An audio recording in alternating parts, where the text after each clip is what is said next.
Hey there, everyone. Welcome back to the Asians Represent podcast. This is episode 63, and I am joined by a very special guest, Chris of Pink City, and many other things. I wanted to start with a little introduction about our guest and a story about how I learned about him and his brand. In, I think it was 2018 or 2017 or Wow. 2018, I was at Fan Expo, Toronto, and I was meeting up with a friend of mine who I would assume Jessica Langer of Oh, okay. like Yeah, Storm yeah, yeah, yeah. Crow Yeah, yep, and yep, yep, Roll for Damage, yep. and Jessica wanted to like meet up with me and wanted me to like Wonderful meet person. her kids. Wonderful person, Yeah. and funny enough, her kids were wearing Pink City gear. Oh, And yes. I was like, oh my Yes. God, like, what is that? And then they like pointed to like your big ass booth at Fan Expo. And that was kind of like my introduction to it. And I was like, oh shit. And then like I looked That's you up cool. and I was like, oh, Asian owned, like it's Toronto. Because I can only think of two sort of sort of like pop culture inspired apparel brands, lifestyle brands, I guess, that are based in Toronto, like Yeah. you and another one called Sora. Yes, yes. I'm a Yeah, big which fan of until them recently too. I didn't really know they were local. Yeah, I know them from TikTok. Oh, Um, yeah, yeah. yeah, I just like I found them on TikTok and I was like, oh my God, and they did a Spy Family drop, and I had to get one. That's But awesome. yeah, Pink City and Sora are the only two Asian-owned lifestyle brands that kind of focus on pop culture, and I'm just really happy that I personally know you. Oh man, Um, I'm happy to know you, man. look, I think we make, and not just like you and I, but like the community. I think we lift each other up and we make each other better, right? We challenge each Yes. other to grow and stuff. And I know, you do a lot of this, not just as an owner of a brand, but also as like you're like a community leader. I think that's a good way to say it. I think you're a community Yeah, leader. I hear that a lot, and every time I hear it, I'm like, oh wow, that is a title that I guess I am. That, yeah, You look, you connect people, and that's like a really yeah, important role to have. Plus, you make spaces, right? Not only do they have these booths and stuff, but you also like host parties and events. yeah, And while like parties and events aren't for everyone, they are important for people who are really social but want to meet others, yeah. right? Now that said, before we kind of dive into the topic, I want to hear an introduction from you. I want to hear who you are, Chris. Oh, And I know the jeez. audience wants to hear this. I want you to tell us like why you're awesome because I think you're awesome. I appreciate that. Yeah, it's always funny talking about it. It's like I feel like I do so much stuff. But yes, I'm Chris Tung. I think what I'm most known for is, as you said, pinkcity.ca, which is an anime gaming streetwear brand from Toronto, Canada, that I started with my brother actually, my brother Mike, 8 years ago, which is wild to think that it's been that It's long. been that long way. Wow. Yeah, yeah, 2014 is when we first launched, July 14th. So that's what I'm mostly known for, and then like all the adjacent like nerdy things related to that. I also edit and produce a TTRPG podcast called Super Journey Dudes, which currently I am GMing the next season, which we're filming, which is exciting. And then my day job, I do video stuff, and people don't know this, but I'm a quote unquote filmmaker to a degree. I only recently Um, learned this. yeah, well, a lot of people don't know this about me apparently. And then like as soon as people in like the cosplay community and stuff learn about it, they're like, "Oh, how come you don't do like cosplay videos and stuff?" And I'm like, "Oh, when I go to a con, I want to just like have fun and not Yeah, how would I do have that kind fun? of I want thing." to network. I don't want to work every single time. Yeah, yeah, but yeah, video stuff is like my day job, and I'm still passionate about like, all things film, um, um, but yeah, those are some cool things that I do.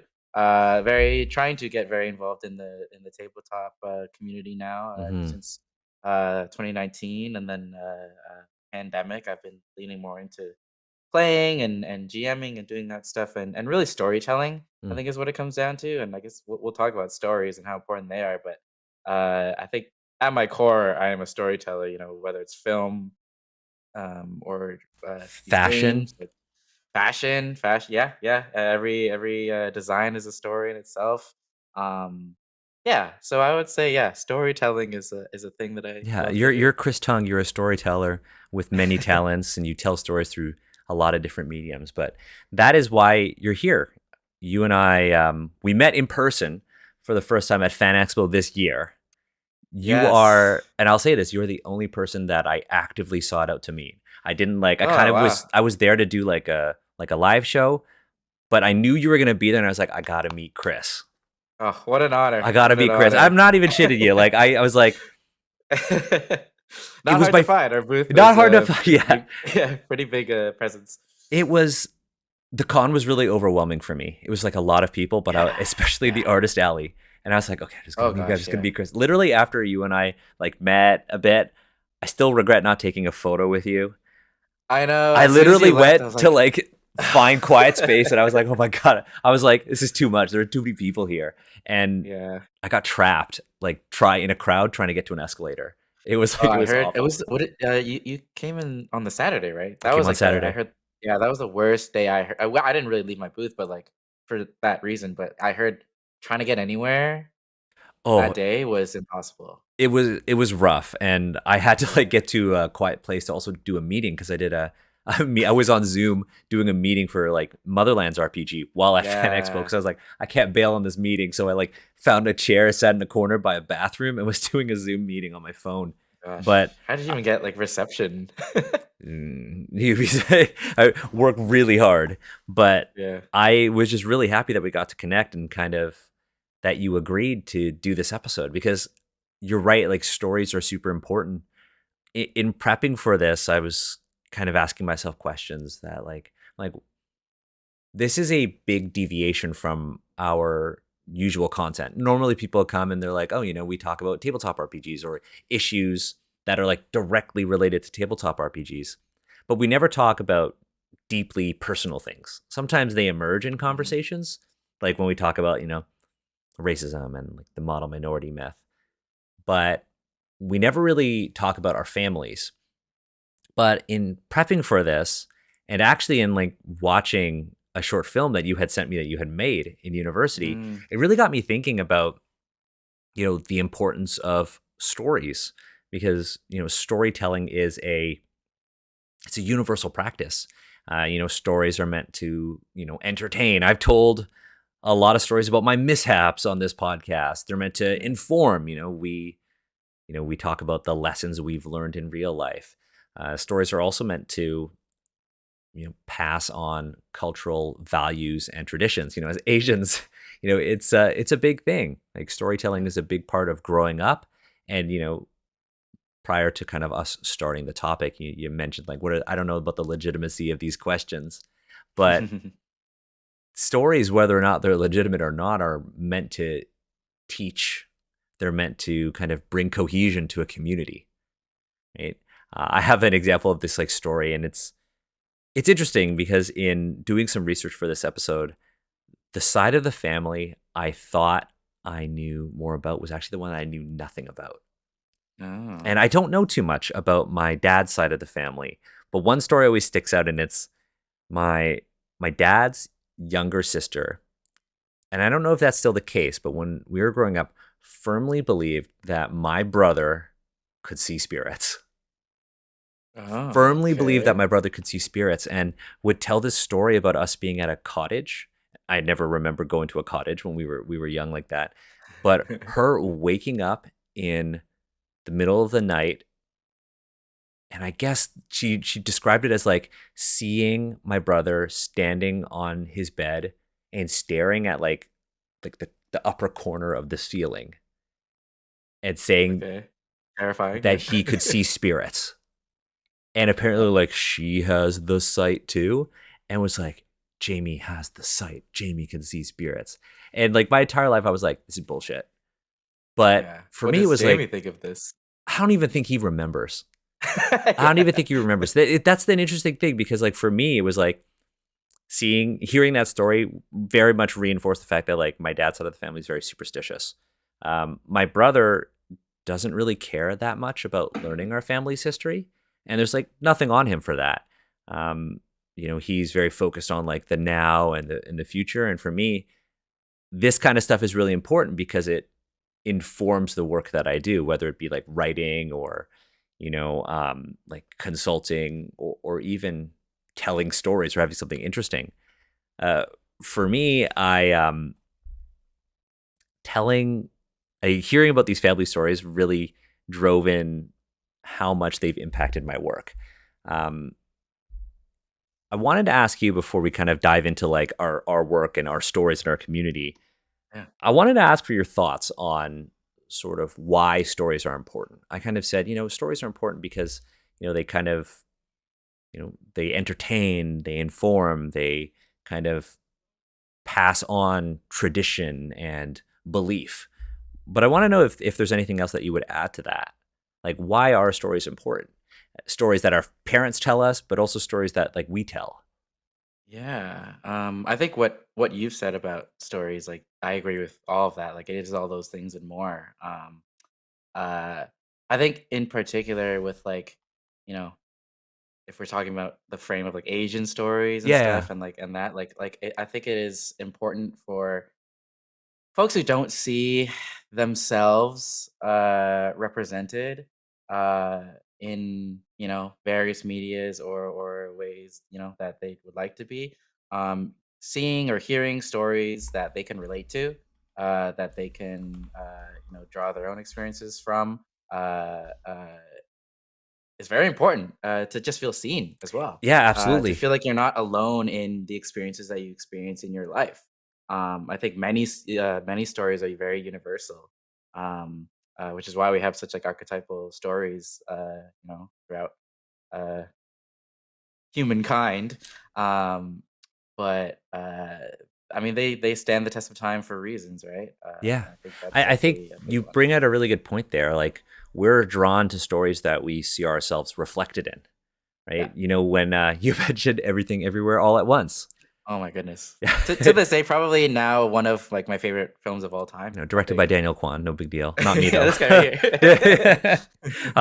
I still get DMs about that Daniel Kwan's work occasionally. It's so fun. I've, Yeah, because he disappeared off Twitter for a little bit. He took a bit of a Twitter yeah, they break. just have the Daniels Twitter. Yeah. So that's funny that you get I'm the top Daniel DMs about Kwan. But that. no, you're right. It's like we're drawn to those stories. I mean, Yeah. it's an incredible film, just like from a filmmaking perspective. But to folks like you and I, it is important on like a whole other level because those are like the Yeah. characters we don't get to see. There are I also think the that production stories too, right? yeah, We see yeah, an yeah. actor come back from essentially a retirement. Oh man. Oh, so amazing too. Just like to take that much time away from acting and to come back and to be that good is just so impressive Yeah. and just so touching. Yeah, and But yeah, also that's like definitely he something. left acting because there were no roles for him. Exactly. Yeah, But yeah, now, and just like you said, there are more stories being told that are relatable. And he was like, well, I guess I'll do this. yeah, yeah. I think that's definitely probably a big reason why stories like that, even like Turning Red, Oh, even like God, something turning like red. Encanto, these stories that like people really feel seen by watching. Like, I mean, I feel like it's like the kids that grew up with like these immigrant families and these like generational stories, and of course like the theme of generational trauma and stuff, are finally growing up and then getting to a place where they can make I could tell movies and those tell stories. stories. Yeah, which Yeah. is why we're seeing so much of that. But like it's for a reason, right? It's because this is a story that many people relate to, and like I know so many fellow Asian people who watched something like Turning Red or Everything Everywhere All at Once, and we're like, wow, like this. I've never really seen a movie that really nailed it like this did, and I that's how saw I felt so too. many turning red group costumes. Oh, so good. So many of those on social media, and it was touching to see it. I was like, "Oh, this is so Yeah, cool." I yeah, saw a lot of Everything Everywhere All at Once. No, you're yeah. absolutely right. Like, people, Infinite possibilities with that infinite one. possibility. Yeah, Truly. definitely with that one. But yeah, people are drawn to stories that we see ourselves reflected in, and you make that point of people getting to that age where we are now encouraged to use media to tell these stories and Yeah. insert our stories and experiences into fiction. I think across the board, like as a writer or storyteller, whether like cognizant of it or not, like your own life experiences, like I feel like always like find a way in your work. Yeah, And then obviously in some cases like more intentional, but that's again a reason why we're probably seeing a lot more of that. absolutely. And I mean, It's that's what we were awesome. going to talk about today. I wanted to start with an example of my own work because it's a super obvious one. So I got to write a part of this Emmy award-winning game, Jiangshi, Blood in the Banquet Hall. So Hey, Banana and Senfung kind of brought me on this project because they knew that I had some sort of familial connections to like the sort of history of Chinatown in Toronto, but also sort of like restaurants. And I have all of these photos that I have of my mother's side of the family. So, sort of quick story here, and we'll kind of go back and forth. My my grandfather, my maternal grandfather, was born in China, and he, as a baby, was sold. So him and his siblings were all sold to different families who wanted sons, and uh, he got split up from his his brothers. I actually have an old photo of, and I'm going to share videos and pictures of this on our Patreon, but I actually have an old photo of my grandfather, and I'll send you more pictures of these, and his adopted uh, purchasing father in China. But he was sold as a he was sold as a baby, and then eventually came to Canada as what they call a paper son. Have you ever heard that term? no, I don't think so. So at around the time like our grandparents, people our grandparents' age would be coming to Canada and the United States. Not everybody could come. You had Yeah. to be working, or you had to be like related to somebody who was already there. And oftentimes people couldn't do that. Right? They didn't have family who was already there, and they would pay people to essentially pretend to be your family, and you would have to learn an entire fake history. Uh, And my grandfather's father came to Canada as somebody's paper son. And because he did, my grandfather could not be brought into Canada as his adopted father's true son. yeah. So he had to come as like a paper son. And basically, we'll talk about this more, but when he came Wow. to Canada, he, like many, sort of Chinese people, worked in a laundromat, because a laundromat was where you could sleep even if you didn't have a place. Um, it was it's like a typical immigrant story. But anyways, he ended up opening up restaurants, and I have all these photos of them. He opened up a place called Danny's Restaurant, and Danny's Restaurant is one of the early Chinese restaurants in Toronto. And if you're Oh, a very local in cool. Toronto, the building is still there. It's at Dupont and Christie. What is I it I now? don't remember what it is now. My mom was telling me the other Oh, day, but I have all these I'm so photos curious. of it. So like I have photos of the original restaurant. I Whoa. have like photos of my grandma at that restaurant. I have these grainy ass black and white photos of my mom and her brother working at the restaurant. Like I have these grainy black and white photos of them behind Wow. the counter. And if you look So cool. closely enough at them, they actually have two menus. They have a menu that's like Chinese food, and then they have a menu that's basically like white people food. Yeah. And it is so interesting. And I learned so much about this. And ultimately, I ended up using a lot of this as inspiration for when I was doing research on the Chinatowns that I would write in Jiangshi. Mm. To kind of go back to my like grandpa, we found this small photo of him. And I was like, what is this? And it's this like grainy sort of silver nitrate photo. I'll share it later. It's hard to see Yeah. on stream, but I'll share photos of it on our Patreon and I'll send them to you, Chris.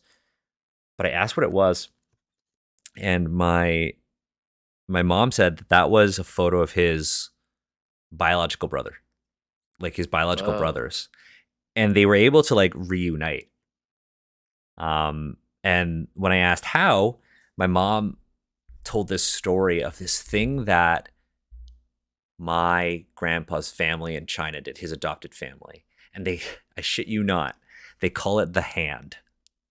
Like like Ninja Turtles, like the Yeah, I hand. was gonna Yeah, say, they yeah. call it the hand. And I was like, what are the hand? And it's like this analogy. So you have your hand, and you have four fingers and one thumb. And this whole thing was the four fingers get to go to Canada, and the thumb has to stay in China and support the family. Mm. And so my grandpa was one of like the fingers who got to go to Canada. And I thought that was super interesting, and immediately was like, I'm gonna write this into a game one day.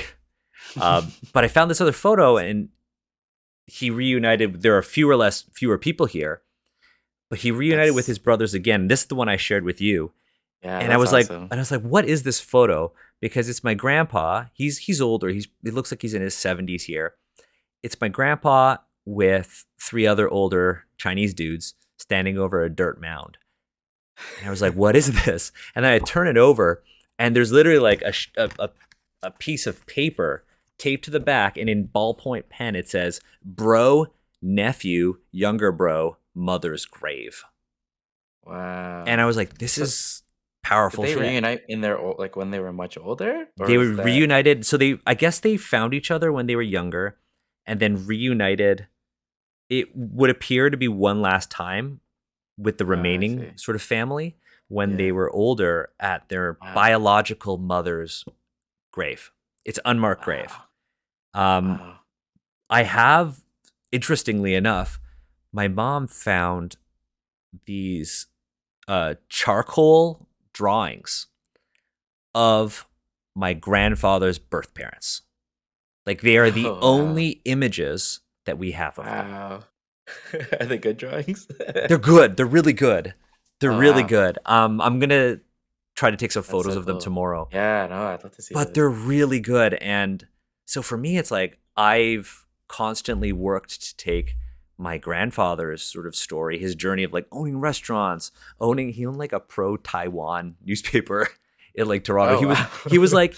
he was like I have pictures of it too. Well, he's almost like one of like just the OGs. He's one Like of the it OGs. just So there's this yeah, newspaper like in Toronto called Xinhua Daily News. okay. And my grandpa, after he stopped working at the laundromat, actually worked. I mean, I have photos of him driving like this car for the laundromat. But where Wow. is it? There's this. Oh, here it is. I found these photos of my Oh, this one's better. Photos of my grandpa like kneeling. He's dressed like Peter Pan. He's got this like vest. He's got the socks high up. That's cool. He worked for this newspaper as a paper boy, and he became in love with like Taiwan's cause. He Mm, became super like pro Taiwan, and he eventually ended up starting all these restaurants and making like a shit ton of money. And he bought this pro Taiwan newspaper. wow. What a Uh, great success story. it folded later on, but he became Yeah, deeply but obsessed with like the Taiwanese movement. He yeah, traveled to Taiwan a lot, but he owned a pro Taiwan newspaper in Toronto, wow. and it Very actually cool. caused a lot of tension in my family Oh, I because can see. Yeah, my a lot of people are dad's not agreeing. my dad's side of the family is very pro China, Yeah. and I found out that my dad's dad, for a time, worked at the pro Taiwan newspaper because he couldn't get a job Whoa. when my grandpa owned it. And it's just like some wild shit. And Yeah. I learned most of these stories within the past week. Yeah. Like most of these That's really awesome. wild stories, but the restaurant stuff was really important to me because it was like, why would you start a restaurant? Well, you start a restaurant because even if you don't have business and you aren't making money, you have food. Yeah. And Also just fascinating that it seems like that's so foundational to the Chinese community in Toronto. It must have been at least. apparently they were Um, like when my grandmother, so my maternal grandmother passed away, there was like some sort of like parade or like a funerary parade or something, it was like a really big deal. The Mhm. same could be said for like my grandpa on my dad's side of the family, but that's a whole other story. But I had no other way to really honor my grandparents. Like, I don't want to have kids. I don't speak Chinese very well. I'm like Mhm. your typical CBC. Yeah. I'm like your typical CBC. I was born here. I went to China for the first time in my 20s, and I've never been to the original village. Never been to Hong Kong. Um, Closest I got was like going to like living in Guangzhou for a bit. But I have all these regrets, and this is kind of where I wanted to hand off to Yeah. you. I have I all these have actually something very similar. I have all these regrets of like Yeah. not learning about my family enough, not learning Chinese enough to be able to talk to my dad's grandparents Yeah. I was actually just gonna say that, like, one huge regret that I'll probably have, like, throughout my whole life forever. because yeah, because I don't think I'll ever get there is, like, I'll never be able to, like, really have, like, a deep conversation with my grandparents, my living grandparents, Yeah. because there's that language barrier. I can exchange little, things here and there, like in small talk, from the little Mandarin that I do know, Yeah. and I can understand a good amount just from exposure. But I don't think I could ever know my grandparents to a deep level because of that barrier, and that's just Mhm. something like I regret. Like I'll never be able to you know have that experience or that relationship with my grandparents, and a lot of that Yeah. is, um, I feel like attributed to. I mean, like when I was younger, I'm maybe you have the same experience. Like my parents brought me to Chinese school every Saturday. For me, it was Um, Sunday. Ugh, yeah, and obviously as a kid, like you absolutely hated that. Like that's the last thing I want to do on Saturday. I want to watch my Saturday morning cartoons. I don't want to get up Mhm. for like a 9 a.m. Chinese class. So very much throughout my youth, I rejected the Chinese school. I pushed it as much as I could, and we didn't get very far, and eventually we stopped going. But that's a big regret, like never really pursuing that. Um, and I mean, maybe now I could like learn Mandarin now, but like It's not I the don't think same. I could ever. Yeah, it's not the same, and like Yeah. it's very sad. I feel the same way because like my grandparents, so my the grandpa that I've been talking about, he speaks English. Um, so like I've got to know him a lot. Like he learned how to Mm. speak English by working at a movie theater as like an attendant at the movie theater, and he learned English by watching John Wayne movies, like cowboy movies. It's really weird. Did he Um, develop an accent? no, he didn't, which is honestly I'm a little disappointing. Yeah, Cause like yeah, when I first learned that he learned English by watching like westerns, 'cause I was like I knew he'd love westerns. I was like when I found out it helped him learn English, I was like, yo, why is my grandpa not saying y'all all the time? yeah, Like yeah. why doesn't he like yeah, never happened. But like my dad's parents, they speak Toisan, which is like a village, almost like a village dialect of Mm, Cantonese. Cantonese. Oh my god, my English there for a second of like Cantonese, and I'm never gonna learn how to speak that. yeah, I'm never gonna know how to speak that, and they're getting to that age where even if I had a way of learning, I don't think I would have enough time. yeah, exactly. Yeah, and I And could never get to a level that would be enough to have like a deep conversation. yeah, I Um, it makes me so sad. So like, working in games and getting opportunities to work on Chinese themed games like Jiangshi are really special to me because it's an opportunity to write those stories.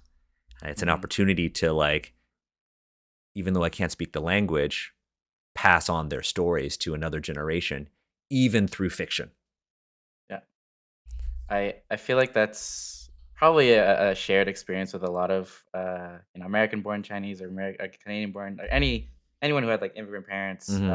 who uh, I think for me personally in my younger years it was very much I think I didn't care about rejected as with the Chinese school and You stuff. don't like the But food? as Is like it like I don't want to eat Chinese oh food? yeah, Yeah, yeah, I yeah. didn't want the Same thing. Chinese food. Yeah, yeah. I think it's a very similar experience that a lot of people shared. But now in my older years, like, or I'm old, but in my 30s, in my late 20s, like even like in around like university, like learning more about my culture and finally accepting. that and like appreciating where I came from, it just feels like I have so much to catch up on, Yeah. which is yeah a big reason why like these Asian stories are like so important to me now.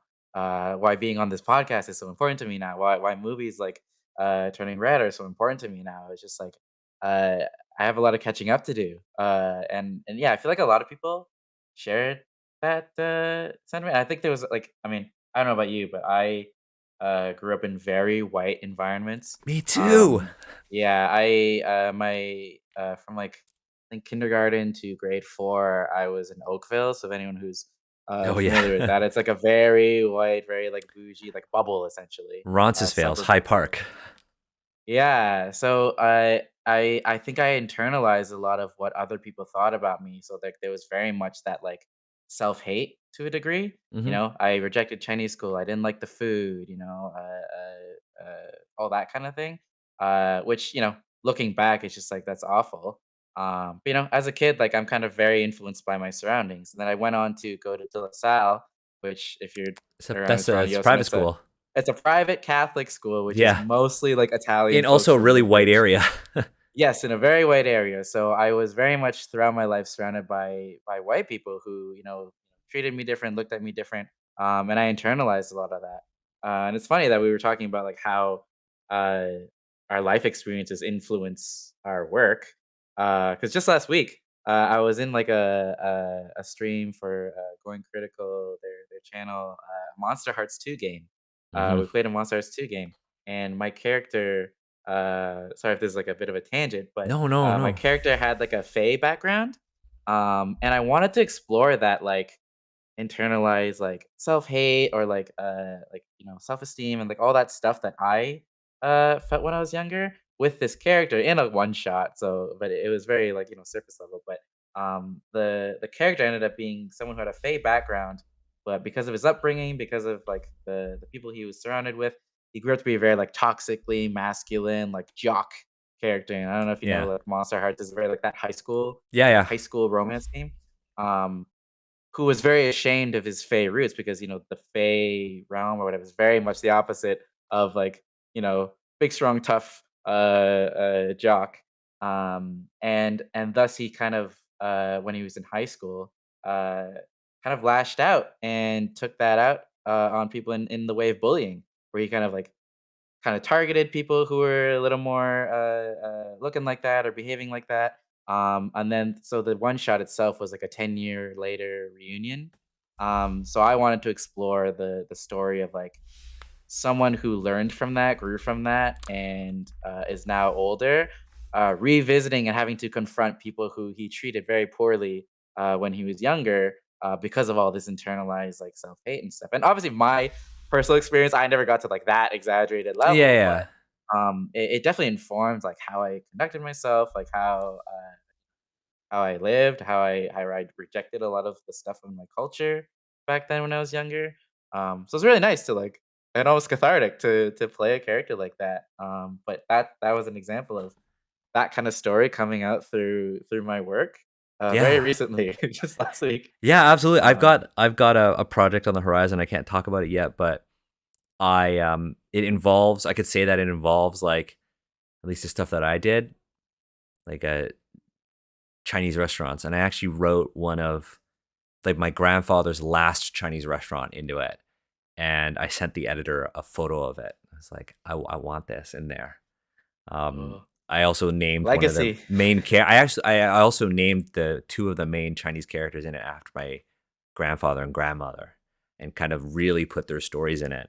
But yeah, That's awesome. I totally vibe with what you're saying. Is like you grew up in a not surrounded by Asian people except for family, right? Yeah. And you want to blend in. Like, yeah, sure, your family loves you and your family's there for you, but friends are important and your environment outside of your home is important.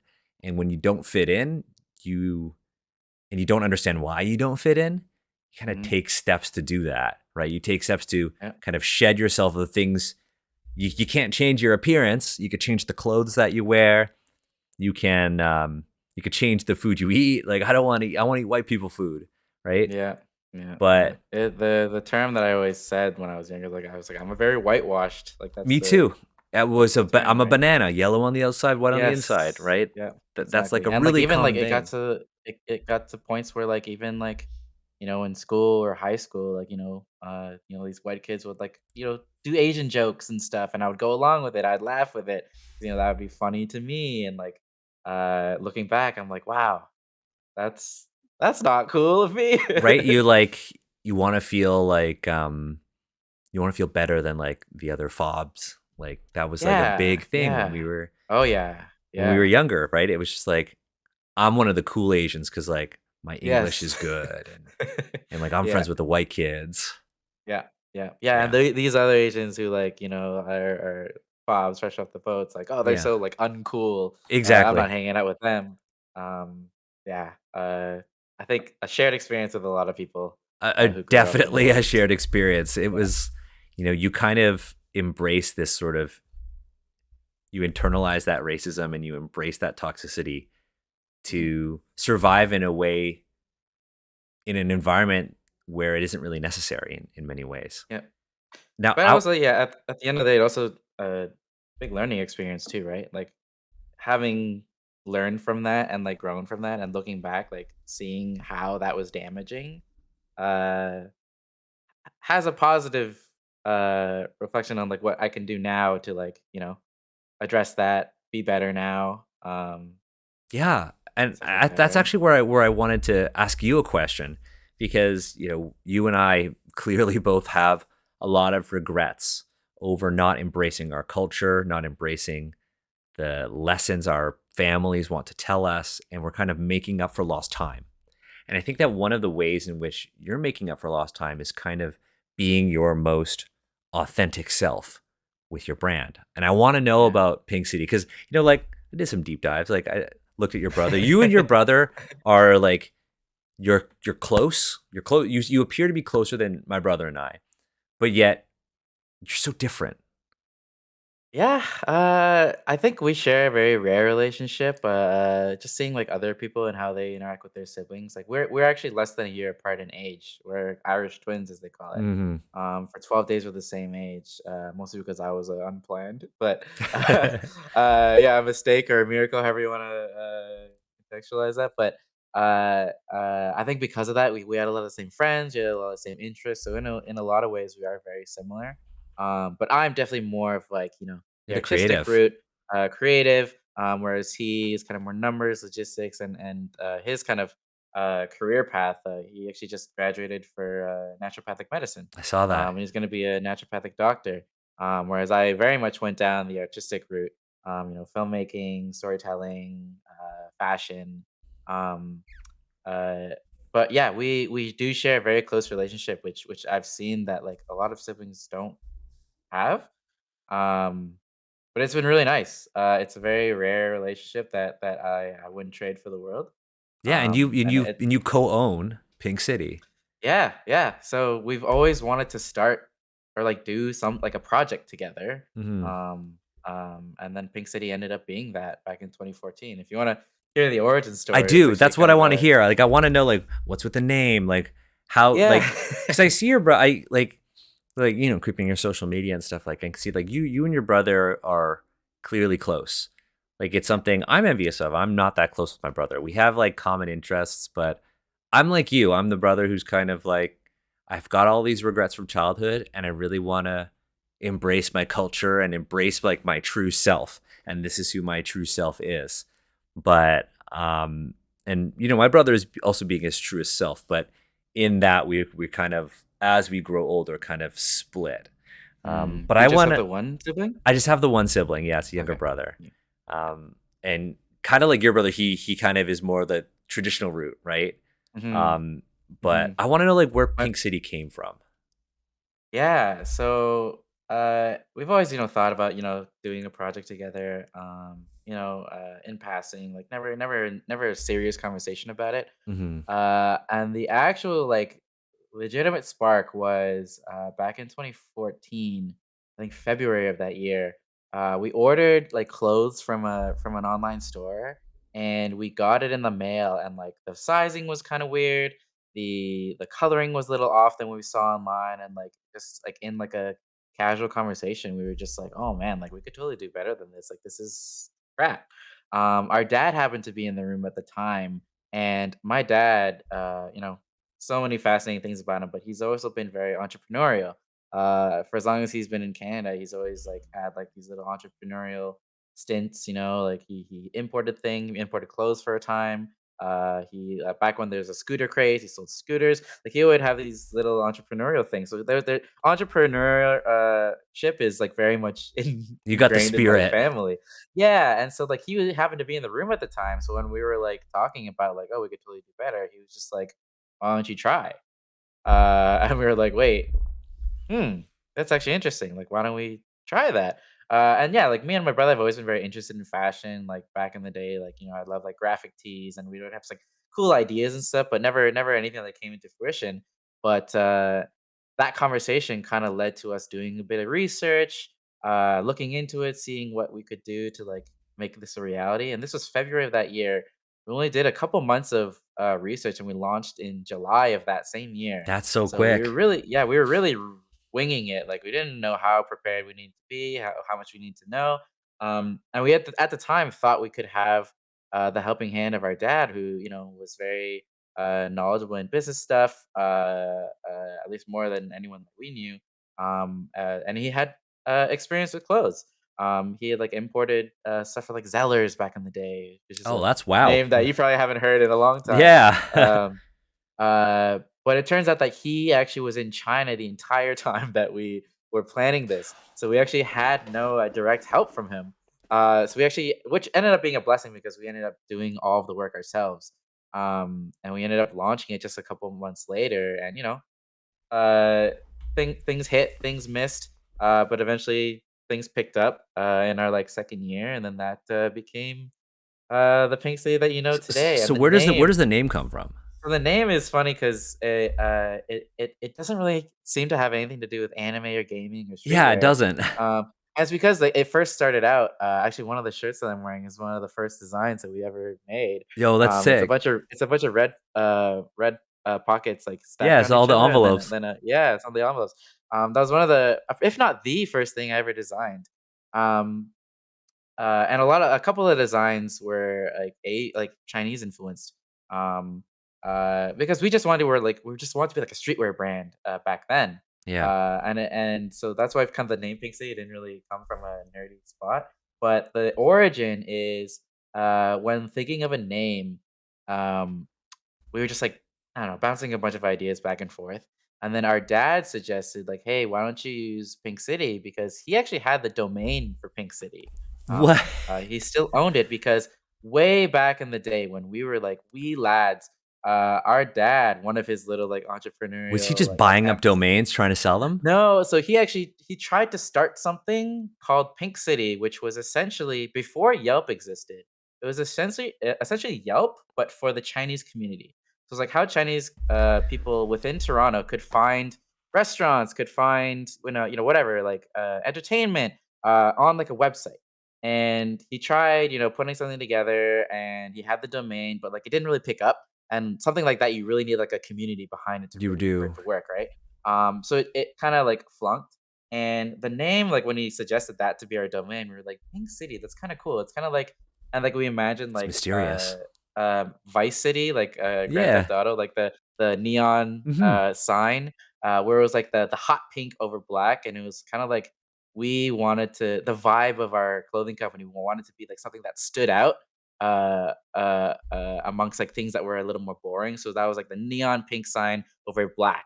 Um, and so like the Pink City, and it was kind of catchy. That kind of became our name. Then we took his domain, and it's still ours to this day. Pinkcity.ca. The only problem was like we shared a lot of the pains of having a domain that used to exist back in the day, because like I think we end up in a lot of people's spam emails Oh. because of like all the emails he was sending out back in the day. I think he just got probably like Just blacklisted or something. flagged.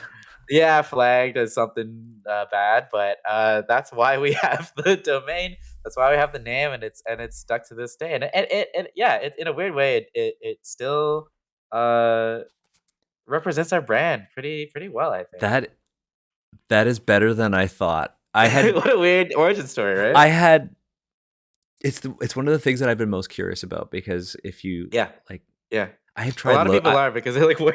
What's I so, was so like trying random?" to look through the website and I was like, am I just is this going over my head? Am I missing something? Is this a reference? I think in the when you I pull might up the have missed bio, it.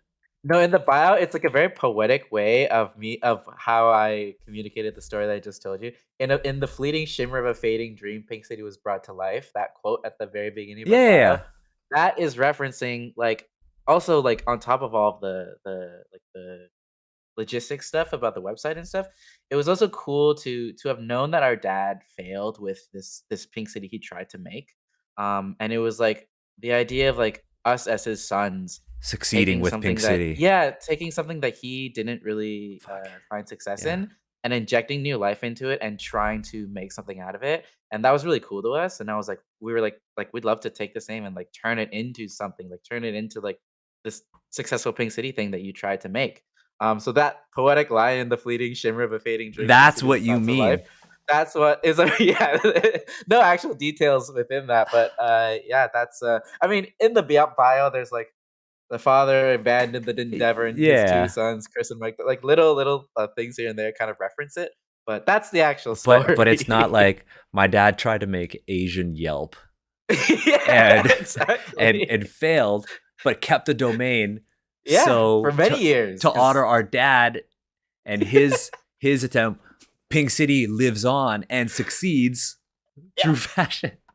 Yeah, That's and that's it's a very cool, awesome. like, legacy aspect to the company too, because our dad and his, like, his uh, just even him in our peripherals always being this, like, businessman, um, very much influenced, the genesis of Pink City, um, the motivations behind it, everything. Even him as literal as, like, him being in the room when we were having the conversation and, like, Yeah, him why saying, don't like, you "Why use don't you try this? it?" Yeah, like, try like, That's it all sparked it. So, like, he very much is, like, a part of, like, the soul of its origins, was which I it think is very cool. was it like, oh, like bring Pink City back to life for me, or was it you don't have to pay for a Oh, domain, no, I no, have it? he didn't even it wasn't even anything like that. He was just like, "I have the domain, you can save some money." Yeah, okay. So I was like, Yeah, yeah, yeah. is it like the poetic way or is it like the Asian way that I'm thinking it is? Or is It's it like the Asian way? Asian dad way of It's the being Asian like, dad way. "Hey, like, Hey, I why pay already for have this? I this have this. domain." Yeah, yeah. Yeah. Here's a little shortcut, yeah. I had a super like completely unrelated aside, but I want to talk about the movie you made about your dad and your dad's story. But Yeah, yeah.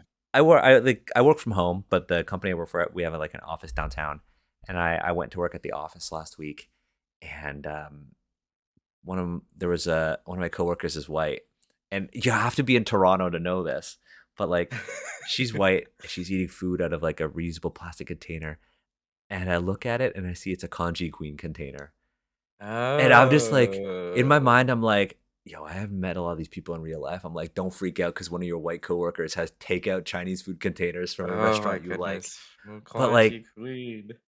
but like that story. Sorry, I was just reminded of that. But that story about your Yeah, dad and Pink City is really interesting. Also, I get, I could see that he's like the entrepreneurial type, even just from watching that short film, Peter Praise, yeah, about yeah, your dad's journey. yeah, Can yeah. you tell the audience a little bit about that? Yeah, truly one of the hardest working people my brother and I, a person like my brother and I know, like ever. Like Hmm. he, like the long story short of it. So in second year university, I went to film school at what was formerly Ryerson, is now Toronto Metropolitan University. What happens to be my day job as well. I do video for their admissions, marketing and communications. Oh, well, that's cool. But yeah, yeah, yeah. So yeah, I've been there a long time. But I went to film school there. In second year, we had to do a character profile. Basically, do like a documentary character profile on someone we knew.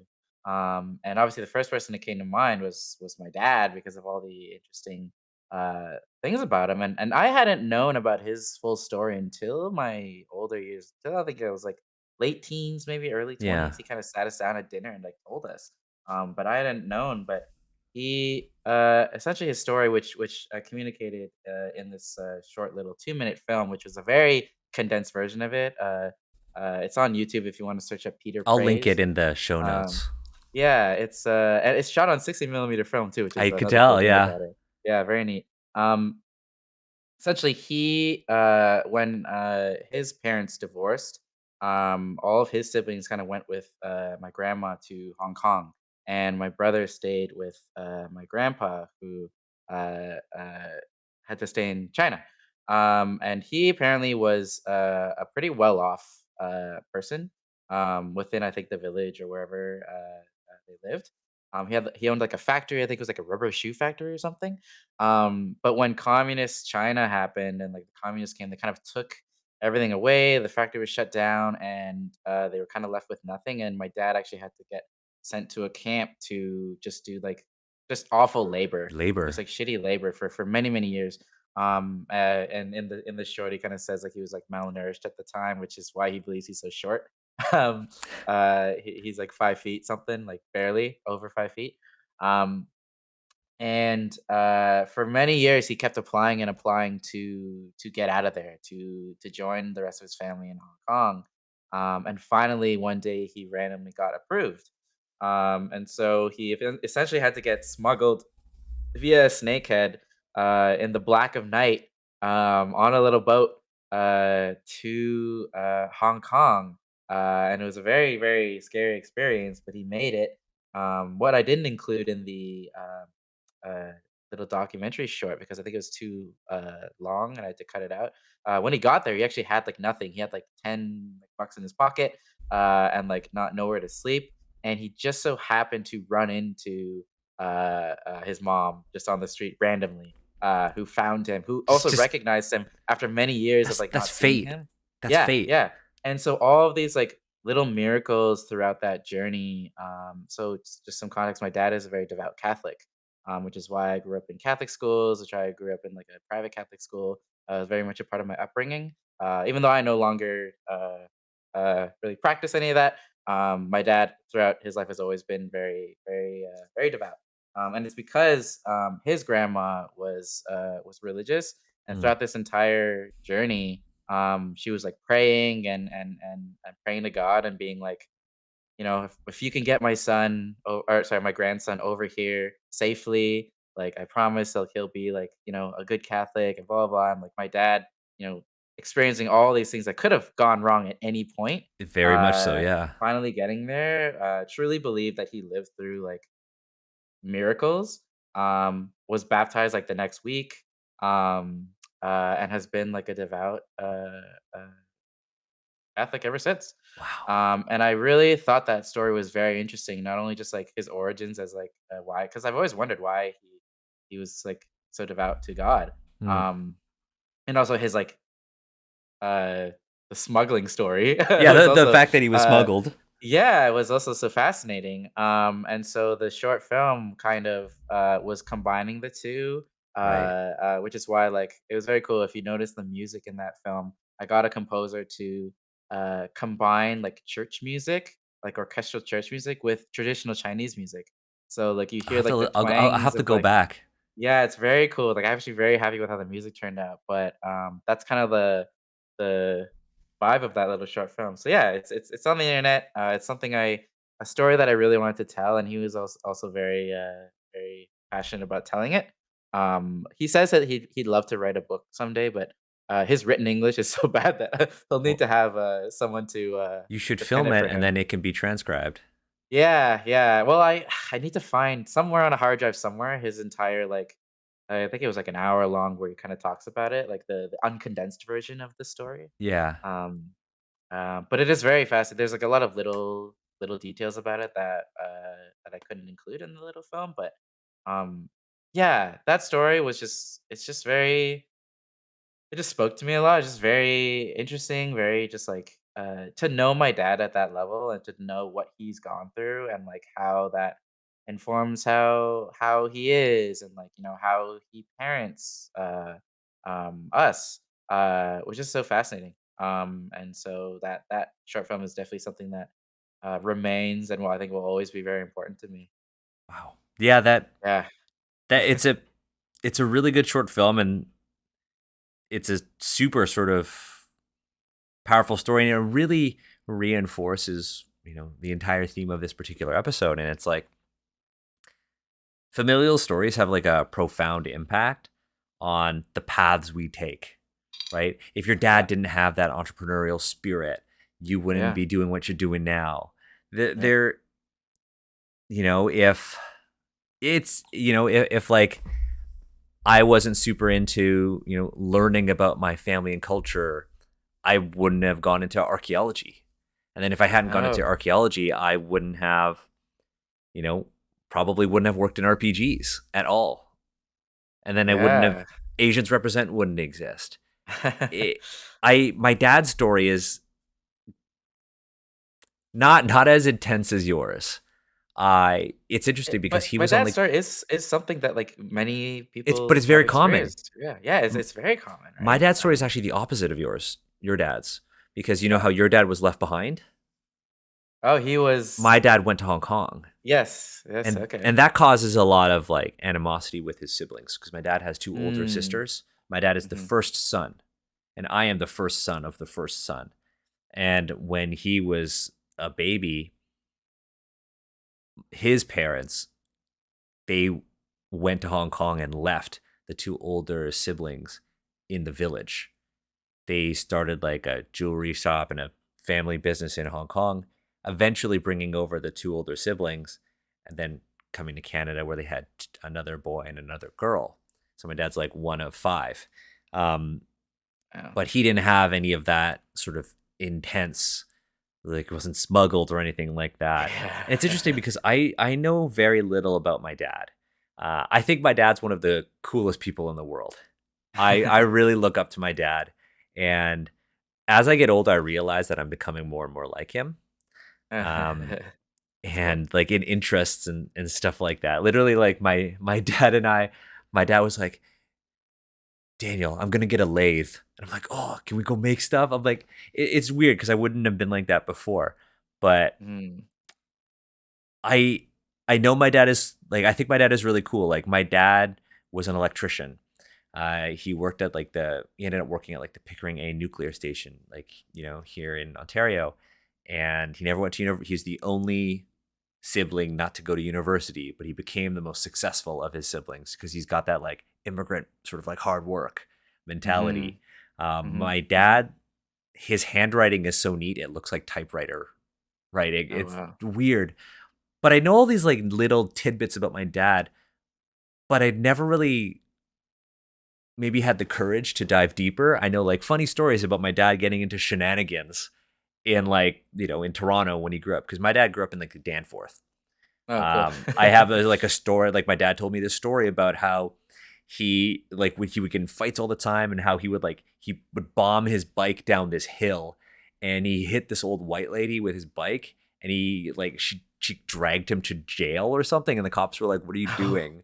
Like my dad Whoa. got in trouble all the time when he was young. He's told me all these stories, but I don't know anything until recently that was kind of on the level of your dad's. And Yeah. this is the point I'm trying to make here is that I think it's really important, especially now with like the pandemic and all the shit that's going on in the world, Mhm. that we ask our parents about their lives. We ask our parents about stories. We ask, hey, what is that object that's just been sitting on the shelf for that Yeah. long, right? What is that photo? And like, I'm sad that it took until like this year for me to learn because so um last year my grandma so my dad's mom, she fell down and had an accident and she broke her hip and she ended up being in the hospital, and mind you this is during the pandemic, for like a really long Yeah. time in rehab, Yeah. and it took a really really bad physical toll on her. Like she looks like half of the person she was before, and it got to the point where we're like, okay, well we have to move them to a new apartment that's more accessible. We have to move them out of the home that they live in. And so we've been renovating and like cleaning out my grandparents' home. And it's only now that I've been able to actually learn about them. Like I'm literally my like partner and I were like going over every weekend to help like paint and like lay tiles and do That's plumbing. nice. And we're finding all this shit. And learning about my dad's childhood. And I learned that my dad didn't grow up in that house. It's a semi-detached house. There's like two houses. He actually grew up in the neighbor's house. Oh. And they were renting the neighbor's house. And my dad, who was like the only one for a while that spoke English, would shovel their neighbor's sidewalk. And one day the neighbor came out to my dad when my dad was 14 years old and was like, "Hey, can you get your dad? I want to ask him something." My grandpa doesn't speak English. So my dad Yeah. translated. And the neighbor basically said, "Hey, we're moving. We want to sell you our house." And my dad, when he was 14 years old, basically negotiates the purchase of their neighbor's Whoa. house. And that became his like Wow. the home of my grandparents for, until like this year. And we were cleaning it out and we were finding all of this really cool stuff. And so I got to learn a lot about it. I learned that, it's like a 2-story house. It's got like a cool attic space. And I learned that when they first move in, they bought the house for $11,000. Can you like first of Wow. all, eleven Oh, thousand dollars? in this Yeah, economy, no, right, yeah, imagine that. Yeah, jeez. right. I learned that they bought the house for like $11,000, Oh. and they rented out the first floor, like the top floor and the attic, and which is why there was a kitchen up there. I also learned that when my dad and my mom got married, they actually lived on the top floor, and that's Mm. that's why they kept the kitchen. And I didn't know that my parents even lived there. Um, and I learned that my dad grew up on the first floor and in the basement, and the basement is actually where the kitchen is. It's like one of those, old style houses. Yeah. And so when we were cleaning it out, my girlfriend found this like thing, this like little like box. It's like a velvet box. It's like hard, and like open it up, and it's beautiful. Whoa. And so this is like a metal hand warmer, and it was like Mm. made in Japan. And my girlfriend was like, "Do you want to keep this?" And I was like, like we're taking all this shit. Like I have like boxes full of like old Chinese vinyl records, like Chinese operas Yeah. on vinyl, and like cassette tapes and stuff like that. And I was like, I don't want to keep that. It's just like another thing. And my dad just happened to walk into the room, and he was like, "Oh, that's my hand warmer." And I was like, "What?" And I learned that this is one of the few things that my dad brought to Canada from Hong Kong. No way. And his bedroom was this transitional room between the backyard and then the house. And my dad's room was literally like 2 meters by 3 meters. That was the size of my dad's bedroom when he was a kid. And it had no heating and no insulation. And my dad was like, when I slept, I used to hold this when I slept in the winter. And my Whoa. dad, straight up, dead ass, looks at me and he says, "That's why I don't feel cold." And I'm like, "What the fuck?" And I'm like, "I'm keeping His this." origin story for a superpower, And I'm yeah. like looking at this and I'm like, now this has, because of that story, this has an immense amount of importance to me now.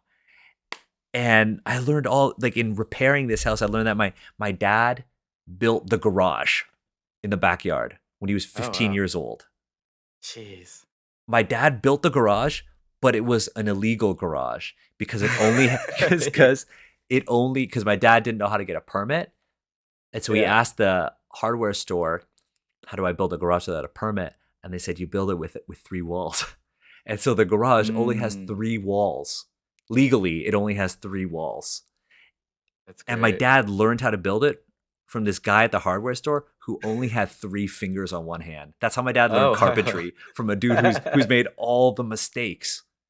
So cool. And I really am like upset that like it took me this long to kind of like learn these stories. Yeah, And in yeah. asking my dad was also like, "I don't know much about my own family."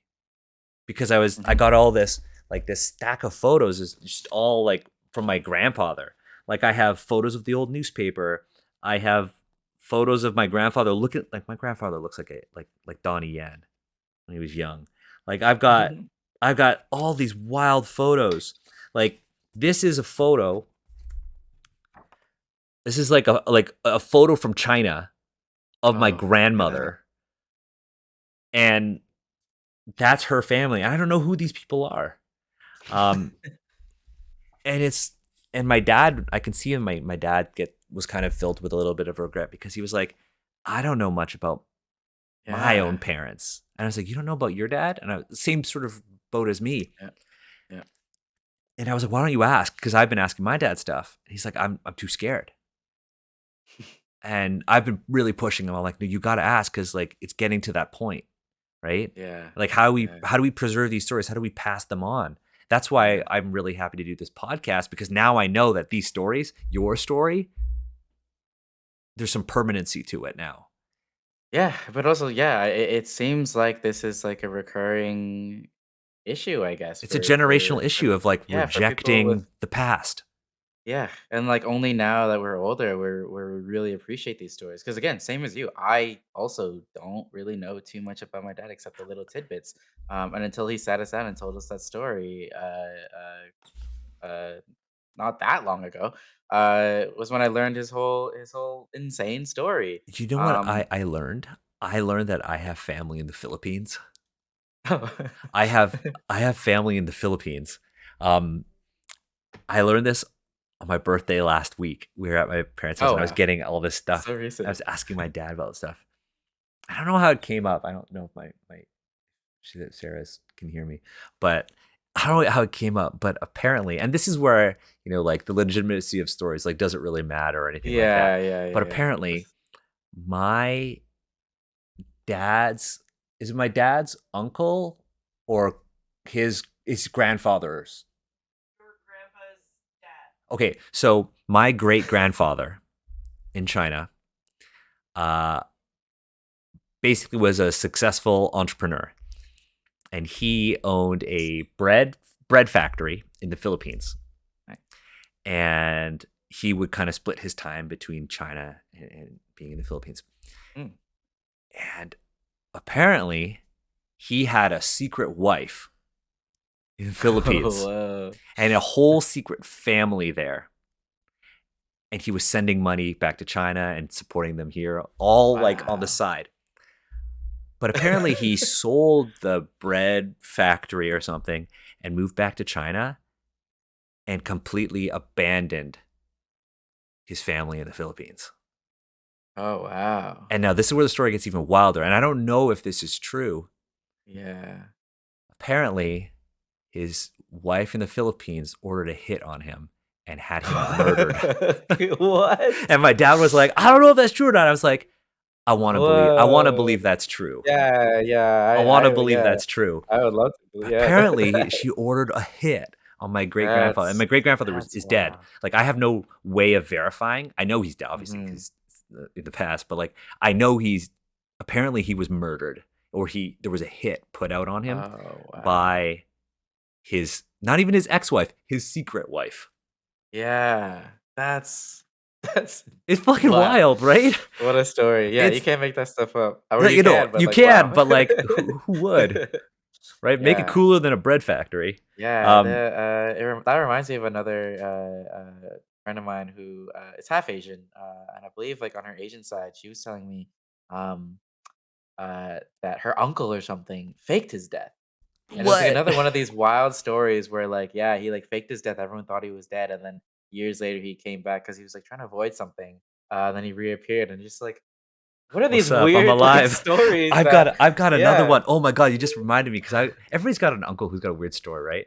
So on Yeah, yeah, my yeah. mom's Well, side, I actually have 2, 1 mostly, but, an uncle that the other one is kind of is long lost. Like, no one in my family knows where one of my uncles is, what? to this day.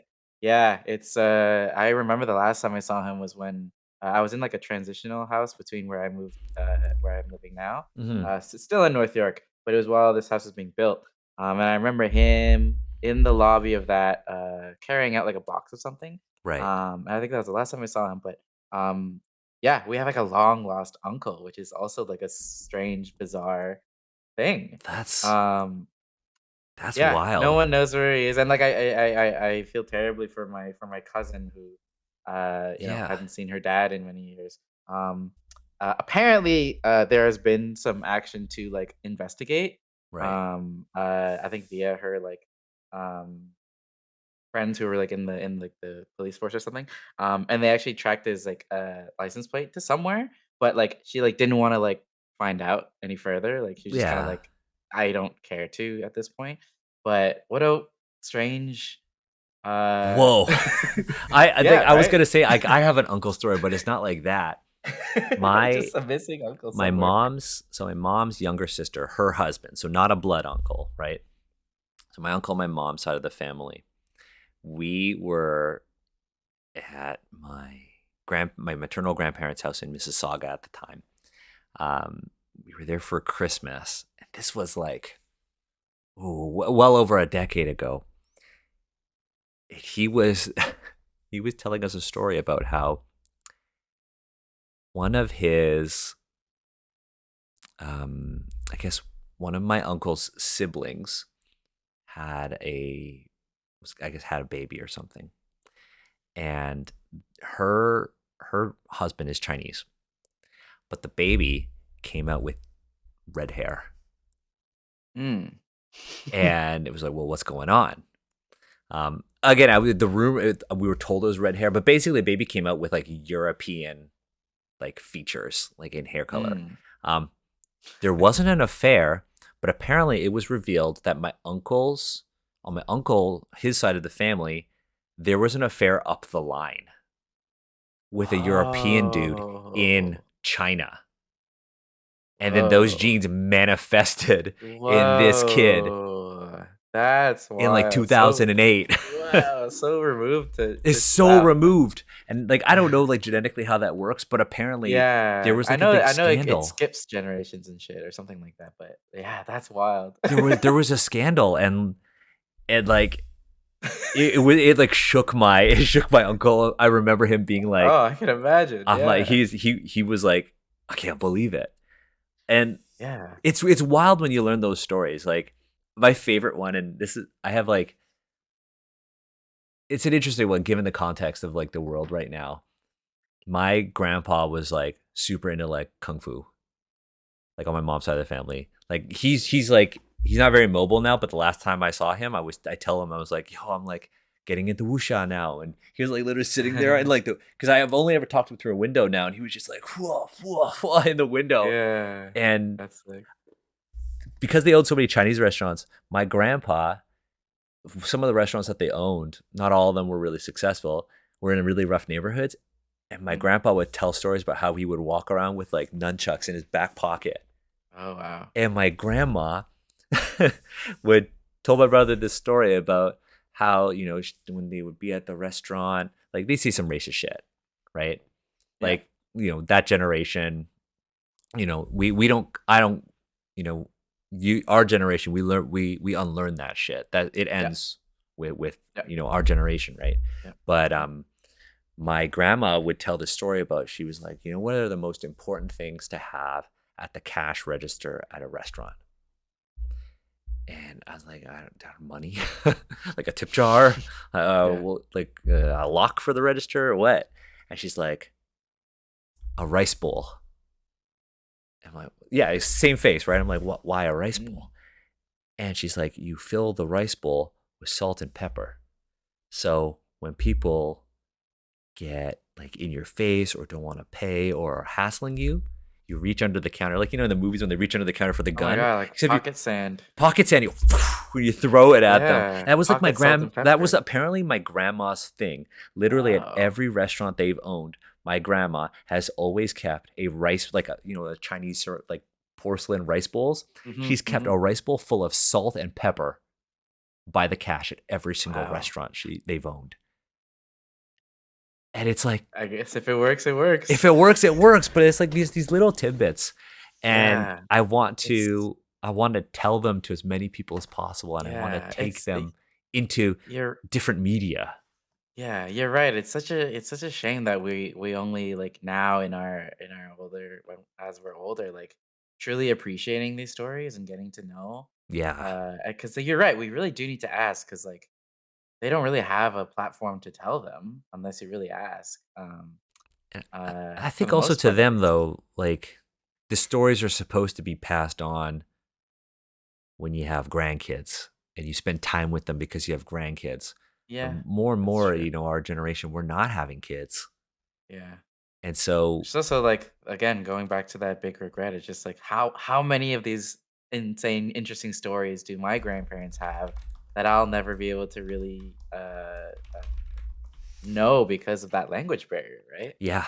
Yeah. Actually, another funny thing that I only had discovered recently when I was looking for photos for that documentary about my dad. I Mhm. was looking through like old photo albums. I saw photos, and just a testament to like similar to you, like how little I knew about his history. When he lived in China, there were photos from back then, and he was like a young man in like a TV studio, like behind a camera. Okay. And for me, that's obviously like, "Whoa, wait, Like, whoa, oh, whoa." Like you media guy? That's I'm in you. like I'm like a film guy, and like you were always like, doctor, lawyer, this is what you gotta be like. You have a background in this? Apparently for many years, my dad worked as like a camera technician that eventually evolved into like other stuff in a TV studio in China. Whoa. When he was young, like one of his early jobs. And like it's funny because then I think like how that's affected his life throughout the years.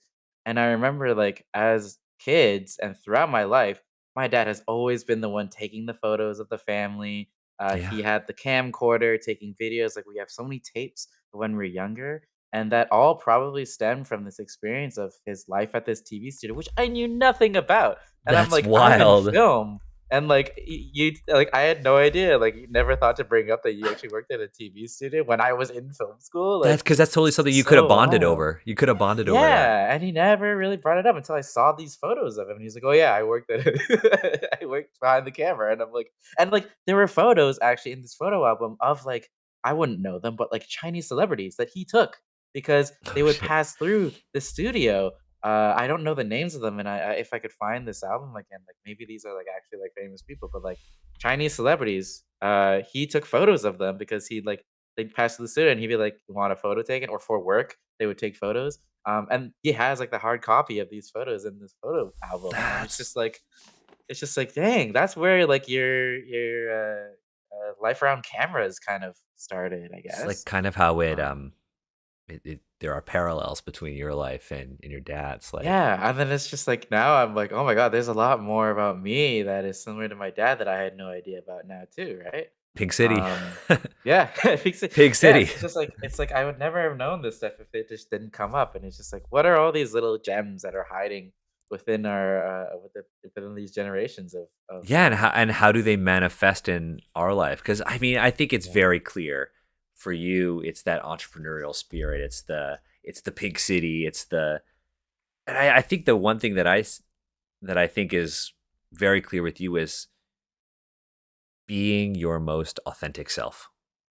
Right? yeah, You are you. You are not afraid to be like, this is what I love, and you literally wear that. Right? This is what I love. This is like you're like this is the one of the first shirts we ever yeah, made. Yeah, first of all, yeah. that's fucking dope. Yeah, Um, yeah, it is cool. We don't sell anymore. It's 2014 shirt, but it actually it kind of related to that is where that transition to because you're wondering where like the anime and gaming came yeah, I from. want to know that. Uh, came about the second year of Pink City because we kind of had these like cool streetwear designs, but then at some point we were like uh, in an attempt to like try to stay authentic to ourselves almost. And like for a time we were also like we didn't on our website we didn't really put our names. We were just like it was just like this anonymous brand too. Right. But then at some point I think the conversation I had with my brother was like, what like successful brand or like thing that's popular do you know that doesn't have isn't successful because you know the people behind it, Like, there's a celebrity aspect to a lot of these popular Drake, things, and, OVO. like yeah, like, if in order for, like, Pink City to find success, like, perhaps we need to be the faces of it. So that was a whole conversation we had, and that's when we started putting, like, Chris and Mike Tung, like, Yeah, bust yeah. out by the Tung brothers, and then us ourselves putting us, out there more and, like, and it was in the second year we were like, "We love anime and gaming so much, like, why are we not incorporating that into our designs?" So one there was a collection where we, like, did, like, anime stuff, and that's when it really popped off, and then that's when, like, Jessica Negri found us, Yeah. and then once she posted, like, that's when it all kind of, like, snowballed, right?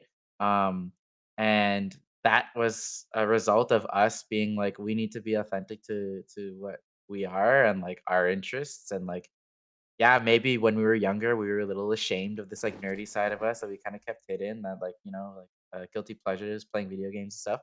but now we are fully embracing it. And like I never went to cons before that either. Like until that like second year of Pink City, I never really like knew what that was about, like cosplay, all that stuff. But then we were just like started looking into it, being like, this is like such a cool Right. culture, and like really like going full force and like embracing that was where we found where Pink City truly found its identity, I think. I'm really lucky in that my parents, they're pretty traditional, but they used to take my brother and I to cons. I'm really grateful that Oh, that's so they cool. kind of Yeah, made it I like, wish because I went as a kid. I've been going to cons since I was like 10. Like my mom, we would go to Fan Expo. There would be Oh, like nice. basically well into my like teen years, there would be like 3 cons a year. Be like Toronto Comic Con when it was independent, because Toronto Comic Con is Mm, now owned by like Hobby Star, but yeah. originally Toronto Comic Con was actually owned and operated by a comic book store like in northern Toronto called Paradise Comics. Oh, wow. And so we used to go to Toronto Comic Con. My dad used to be friends with the owner of Paradise, because my dad being like similar to yours, like the entrepreneurial type, my dad would be like, "Oh my god, like these comics are worth money," and my dad would go in Yeah, and like buy yeah, expensive comics. yeah. Like my That's dad's funny. got multiple copies of Amazing Spider-Man #1. He's got That's one that's so graded and signed by Stan Lee. Like whoa! my dad, like legit. Like my dad's What a got cool thing to have. yeah, my dad's got like a whole like whack load of them. Like whenever I go to a con, my dad's like, "Yo, I'm looking for this. Check how much it is." Um, Wow. and like we used to go to cons all the time. Like so, it would be Toronto Comic Con, Anime North, and then Fan Expo. Yeah. And on the side, like I was playing D&D as like a teen, and I loved it. But that was never really a thing at cons, right? It was really, No. I go to those cons because I love Marvel, I love DC, and I love anime.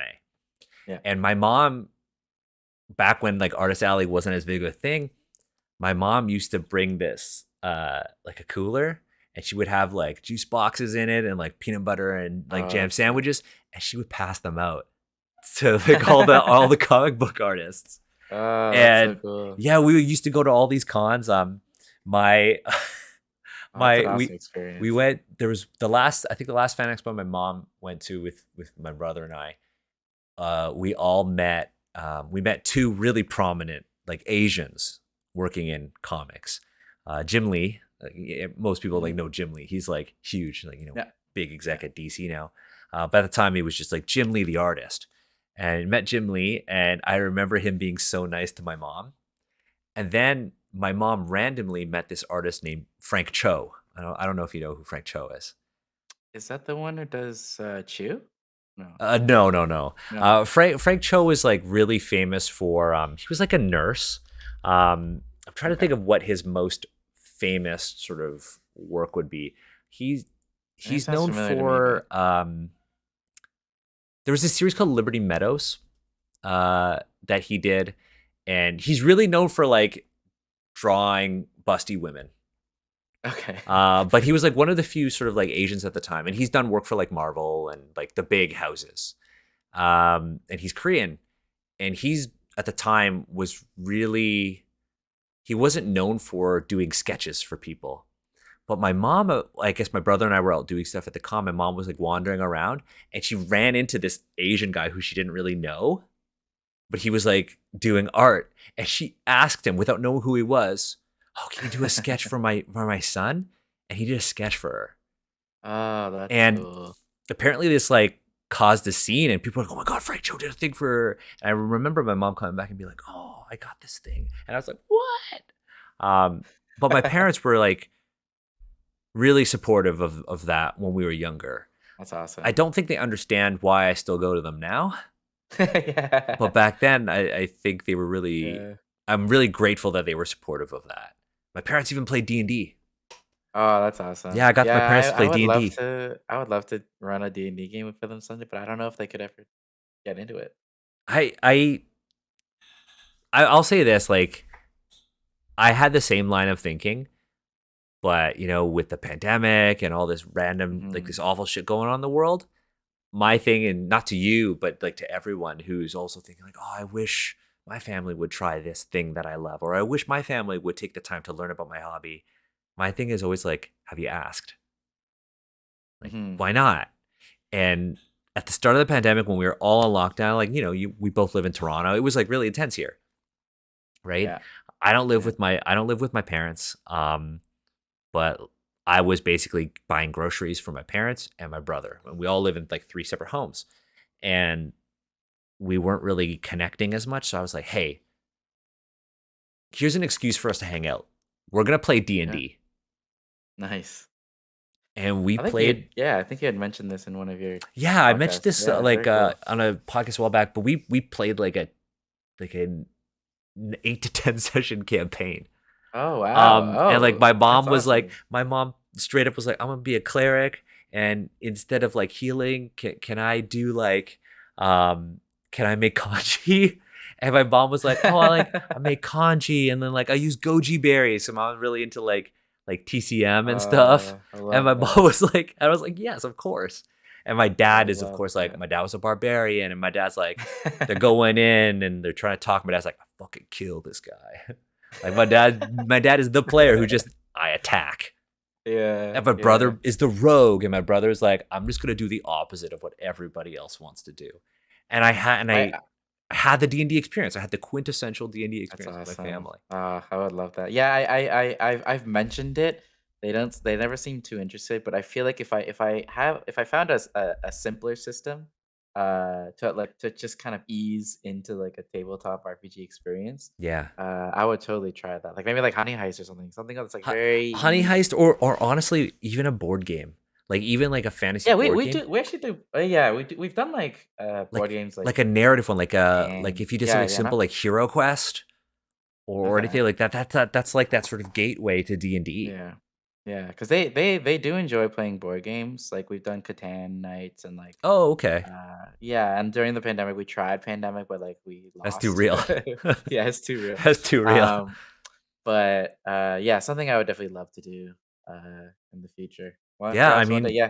you gotta do it. You gotta do I it. I gotta think I everybody's gotta gotta try, right? My goal is to get yeah. my parents to like I wanna see if I can get my dad to play Magic. I don't think my mom would, Ooh. but I wanna Oh, I've see. tried teaching, my mom Yu-Gi-Oh! And it's just too complex. It's just like Yu-Gi-Oh! Now is just so different, right? Because it's like everybody's like Yes, yeah. turn one, win. Yeah, yeah. Maybe if it I was don't get old it. Yu-Gi-Oh, she could wrap her head around it more, but now it's just too intense. That's the thing that's kind of like I think also my mom sold all my old original Yu-Gi-Oh Ugh, cards at like a yard sale. painful. Like I had the Yugi and the Kaiba decks, like like everybody had it. My mom sold all of that stuff and also sold a lot of my Star Wars action figures from when I was a kid at a yard sale for quarters. Ugh, Um, I will never forget this one day we had a garage sale and we had a book of like Pokemon cards we were selling, and we were like, I think it was like whatever, a couple cents per card, except like holographics were like this much. yeah, But like we told our parents like anytime anyone was looking to like let us know because like we were inside playing stuff, so that we could like come out and like negotiate. And then I remember one like yeah, hours later, our mom comes in and she's like, "Oh, we just like sold one." And I was like, "Oh, like you didn't consult us. Like, what did you sell?" And then we saw the guy like way down the block already running. He had bought our Charizard for like 10 cents. And I was like fuming. I was like, "We told you to like tell us to like let if oh, anyone because like they were like, oh, like holographics or whatever, like this much or whatever." But like we were like specifically tell us because there are some in here that are worth more. We had a oh, Charizard that got let go, and some kid like obviously knew it was a deal and like new. got it and booked it. Oh, And yeah, that's how we lost our Charizard, which is so sad. we still have ours. We still have ours. My Ugh, brother's got the binder. Um, ugh, we're gonna have a talk. sad. But yeah, my brother has the Ugh. binder. I also had the binder of the original Yu-Gi-Oh cards too. I don't know if those are worth anything anymore. It depends. Like first editions are for sure. Yeah, Yeah, I have a lot of stuff like I've lost, but also I've kept a lot of stuff. yeah. I sold a Um, lot of my original Magic cards too, but they weren't like yeah, super. I mean, yeah, they were because I had to rebuy some of them when I got back into it. But yeah, you it's gotta hold on to wild. You got to hold on gotta to hold that on to stuff, and stuff. like you got to hold Yeah, on to like little objects yeah. that have those stories from your family. Actually, Uh, my I haven't talked about them too much, but my older half brothers, so they're yeah, about like 10 plus years older than us, from my dad's previous marriage. But we see them once in a while. Like we have a good relationship with Mm. them, and even growing up, we saw them pretty frequently, which is great. Like to have that relationship with them. Um, and they, when we were younger, because I'm a '90s kid, so I wouldn't have gotten this experience, but they brought VHSs of G1 Transformers, which is more Oh, '80s. yes, more Um, 80s. G1 Transformers to us, and like me and my brother were obsessed with Transformers. Like that's like our thing, and Mm. that's always been our thing with us and our half brothers. Like when that first Transformers movie came out, we all went The Michael together. Bay one? Yeah, the Michael Oh, Bay yeah, one, which yeah. like That movie was whatever, sick. but That like movie was sick. yeah, Yeah. yeah, it was fine. But G1 Transformers because that's like a bit before, like slightly before our time, like before because I think our generation is more like Beast Wars. Oh, Beast Wars, Also amazing. Beasties. Yeah. Beasties, yeah, Beasties in Canada. But yeah, like we had a very unique experience where we watched all of the G1 Transformers, the movie, and our most of our like classmates and stuff didn't really care for that kind of stuff, Mm. like Ninja Turtles, like a lot of Yeah. the '80s stuff, GI Joe. Um, and I would attribute like my big love of like nerd culture and stuff. Uh, is very much because of my half brothers. Oh. Because they were like cool, older, a bit older than us, who like knew it was cool. They got us into this cool stuff.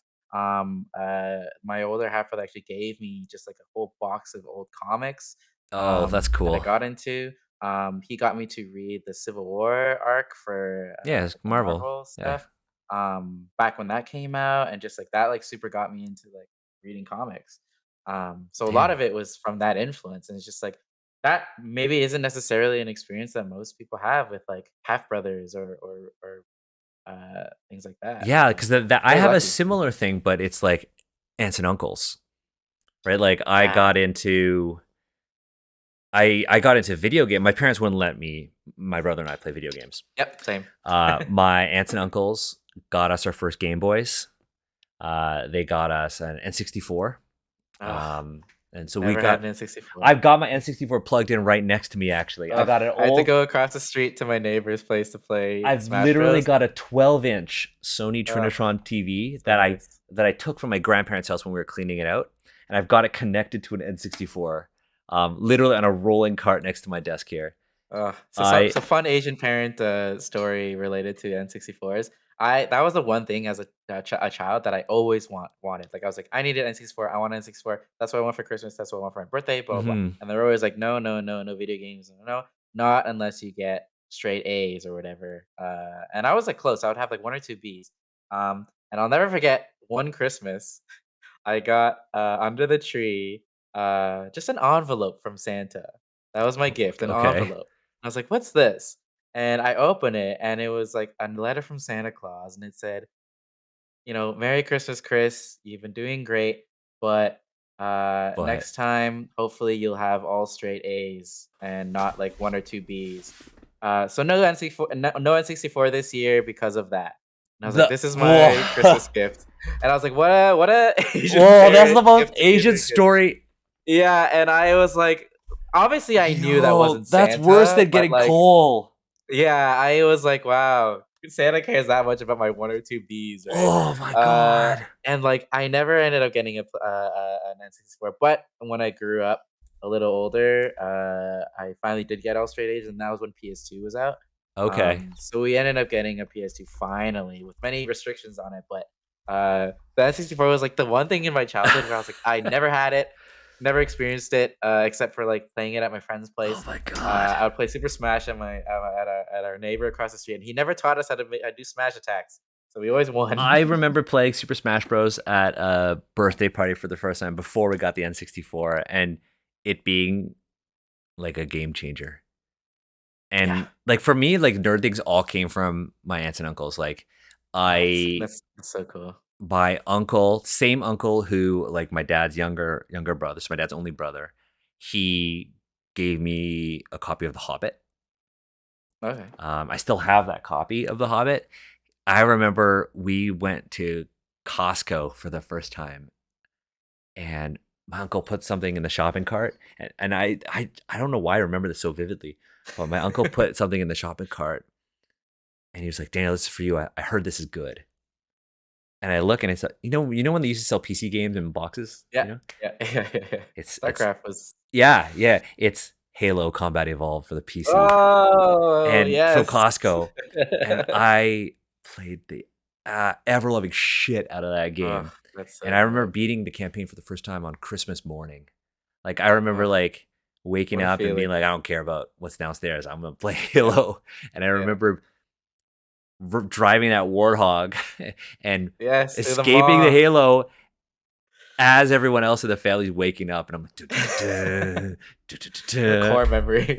Very core memory, but not as core as receiving a letter from Santa being Oh like, god, that "Get will better haunt me for the grades." rest of my That days, that's yes. got to be Ugh, that's got to be the most truly one of the worst Asian thing curses. ever. That's Yeah, got to be one of yeah, those Asian yeah, things ever. yeah. That's like, And it was so frustrating because I was like wow, and throughout my childhood I worked very hard because I think that was very instilled into yeah, us by our parents. Traditional you know uh the way a lot of immigrant parents behave in really being very invested in your grades and how yeah. well you do. Like we did Kumon, we did like Oh, Saturday Kumon was a school and stuff. threat. Kumon was always a Yeah, yeah. threat. Every day after school, I have to have more school. But yeah, I worked very hard. Like I nearly got straight A's like across the board, but it was like being like drama or like things that like weren't necessarily It's funny uh considering what you you know do now. yeah, right? Yeah. But yeah, that was the it was so frustrating because I was always so close. That's I never did well in school. See, I my experience was Really? always the opposite because I didn't know I had like learning disability like growing up because mental health isn't something Mm, that you talk about in families, no, and so like I no. never did well in school. I didn't start doing well in school until like university. Oh wow. Yeah, I actually hear that from quite a few people. yeah, it didn't until I was able to kind of make my own decisions and thrive on Yeah. my own, Yeah. Yeah. did I Yeah. start to really do well. Yeah. But yeah, for me, it was the opposite. It was like, just don't get C's. That was the thing. It was like, I was never good at math. Actually, I only really got good at math because of D&D. Because it's like all the Oh, dice math, right? interesting. And when I grew up Yeah. playing D&D, the first edition I learned was third edition D&D. So I'm Yeah. like math, because the character sheet was a spreadsheet, and it's the only way I did well at math. It's the only way I really got into reading was like reading fantasy, playing D&D, Mm. and I think that's why my parents kind of enabled those nerdy hobbies, not because they understood it, because they kind of saw the positive effect of it. Yeah, there's something in there to like there's so many learning There's so many learning things in opportunities. there, and like we're Yeah. gonna do it. We'll have to do another episode on that. But really, I think as we kind of near the end of this episode, the big takeaway here is that you know your parents, my parents, they carry really interesting and profound stories with them. Mhm. Right? Stories are super important, not because they need to be real.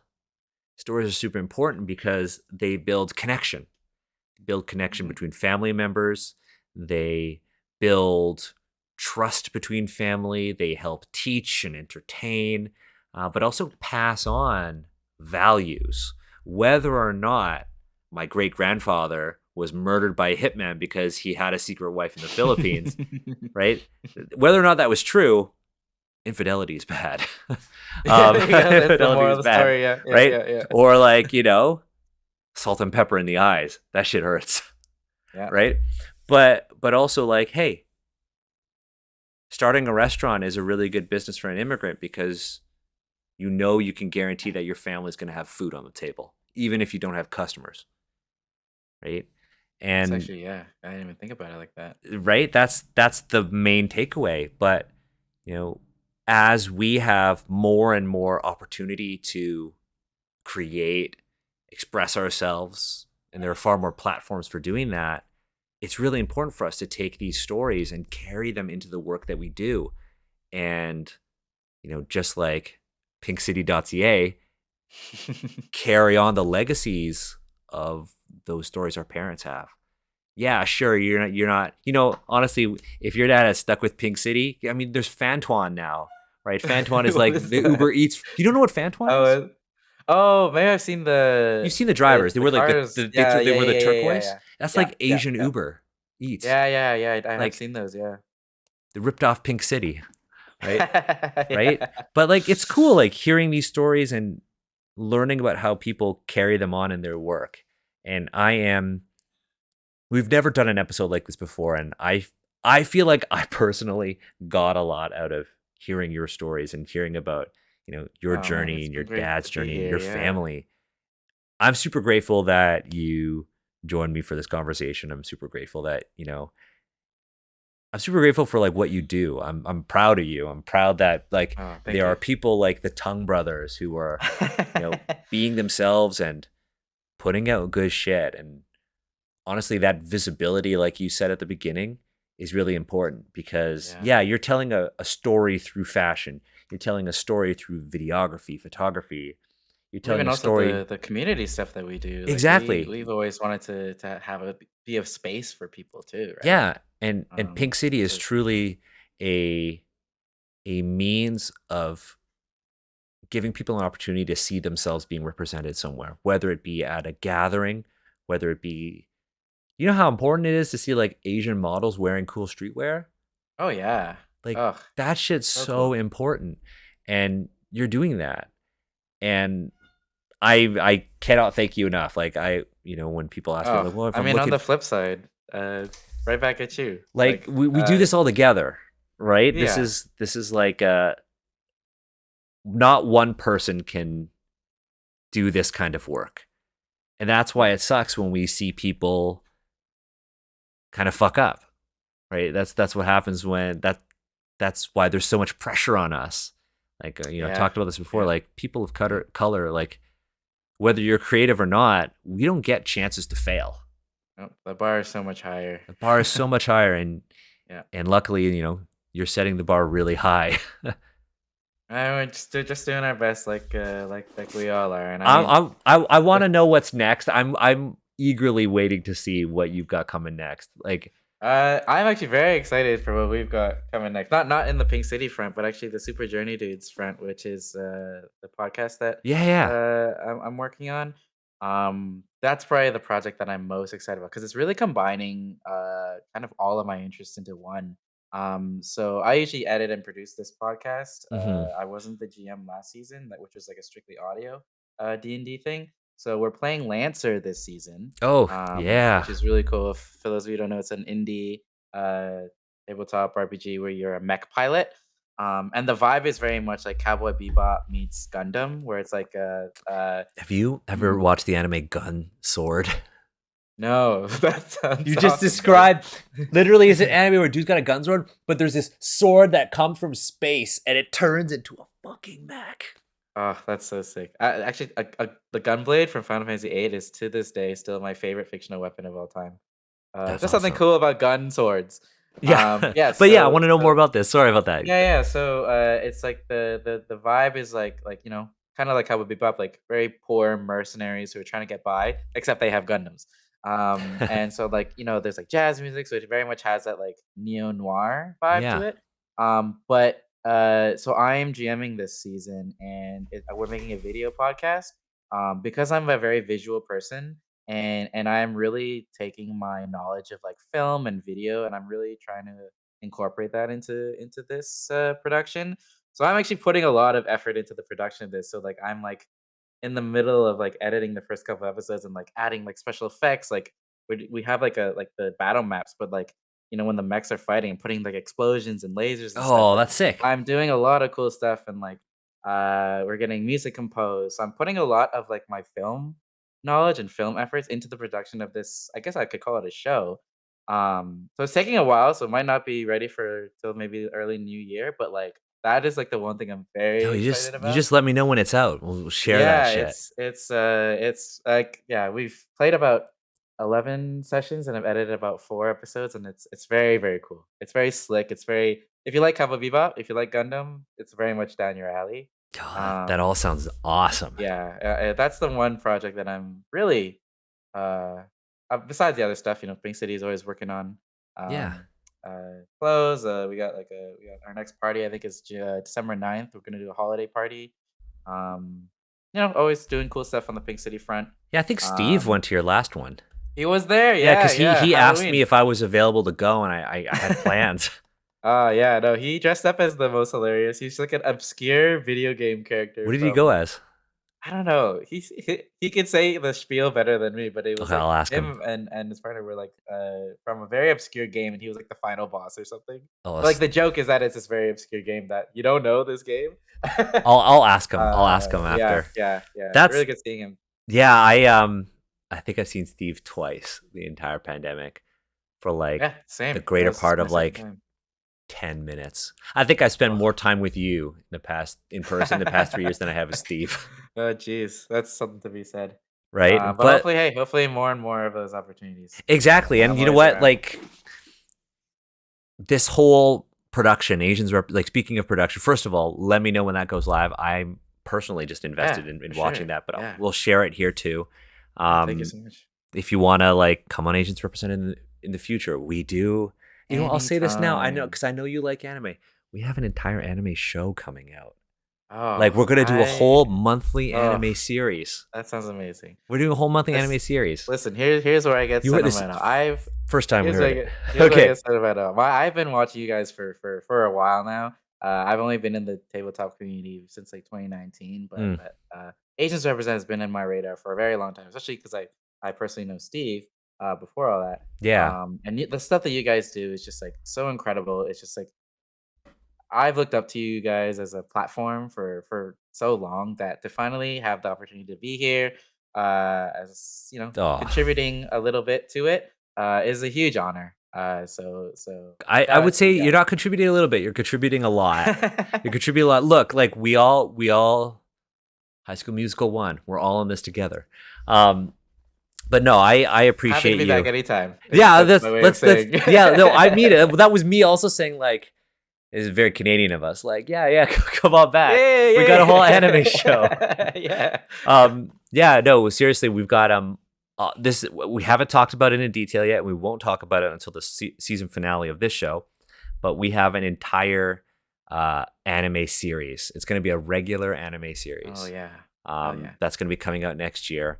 And we're actually, our next episode, that's going to be on November 18th, is going to be about designing anime themed tabletop board games.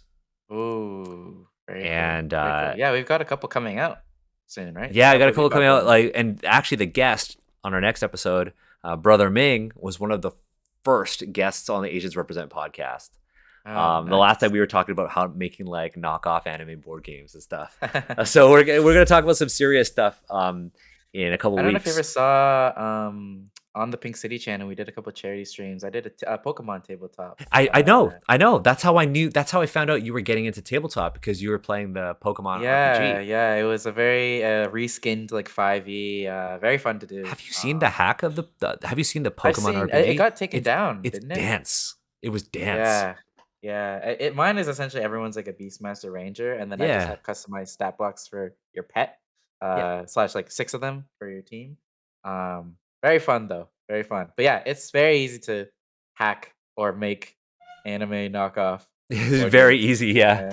And And we're going to also talk about very that next fun. week. Now, that said, this podcast is very important to me. It's very important to, our community, and the reason why we're able to do and have these amazing conversations with folks like Chris is because of our, amazing patrons.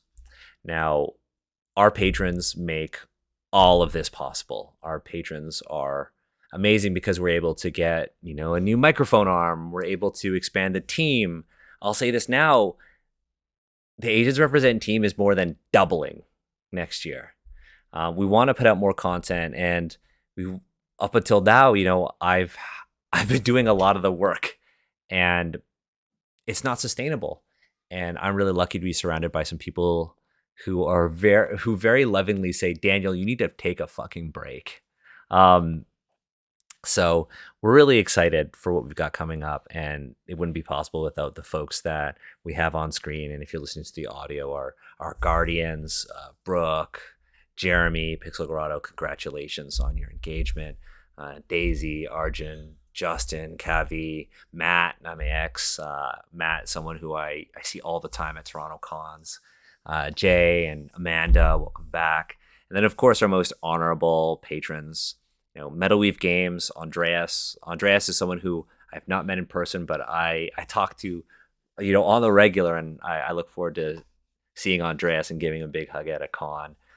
Same with Valorous Games, Liana. Liana is actually joining the Asians Represent team, so I'm really happy. Liana's another one who's really being her like true self in her creations, just like you, Chris. Bringing yourself and being your best self in the business that you run. So I'm just proud to know Liana. Then of course, Dungeon Glitch / Matt, always fighting the good fight on social media. The most honorable time to Epic Impulse. Love that person. And Bob, thank you for your patronage. Thank you for being honorable patrons. I feel weird saying that. Thank you for just supporting this journey. And to you again, Chris, thanks for joining me for this deeply personal episode of Asians Represent. It's been my pleasure. If folks want to learn more about these stories or see detailed photos, I'm going to make a video because Patreon actually just put out a function where you can upload native video there now. So I'm going to post a video, and I'm going to go through this entire stack of photos and share that journey. So if you're interested in learning more, hearing extended audio, and seeing behind the scenes, support us on Patreon. It really makes a difference. But that said, thank you everyone for joining me and Chris for this episode of Asians Represent. Chris, this will not be the last time. We're going to do this again. We'll talk about anime next time.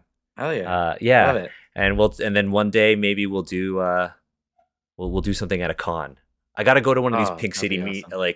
Parties. I'm not like a super extroverted guy, but I'll do it. I'll do it to see you. I'll do it to hang out with you. Let's do it. But that said, thank you folks. We'll see you next time for another episode of Asians Represent.